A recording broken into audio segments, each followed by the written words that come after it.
যে কারণে বোরকা পরে ঘুরে বেড়াতেন অপু বিশ্বাস। বাংলা চলচ্চিত্রের জনপ্রিয় অভিনেত্রী অপু বিশ্বাস 2016 সালে হঠাৎ করে নিখোঁজ হয়ে যান। পরিচিত জনদের কাছেও ছিল না তার কোনো খোঁজ। বহু চেষ্টা করেও জানা যায়নি অপু বিশ্বাসের সঠিক অবস্থান। এরই মধ্যে নানা গুজবের জন্ম।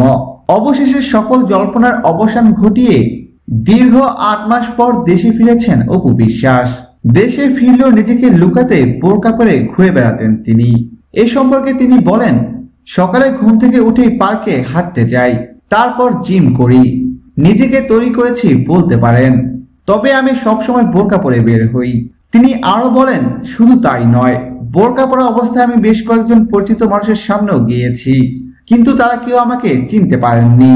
কয়েকদিন আগে কয়েকজন বিনোদন সাংবাদিকের সঙ্গে আমার দেখা হয়েছিল, তখন আমি বোরকা পরা ছিলাম, তারা কেউ আমাকে চিনতে পারেননি। আমি কিন্তু তাদেরকে ঠিকই চিনেছিলাম। আমার সঙ্গে তখন আমার কাজিন ছিল, তার সঙ্গে বিষয়টি নিয়ে বেশ মজা করেছিলাম। প্রিয় দর্শক, ধন্যবাদ ভিডিওটি দেখার জন্য।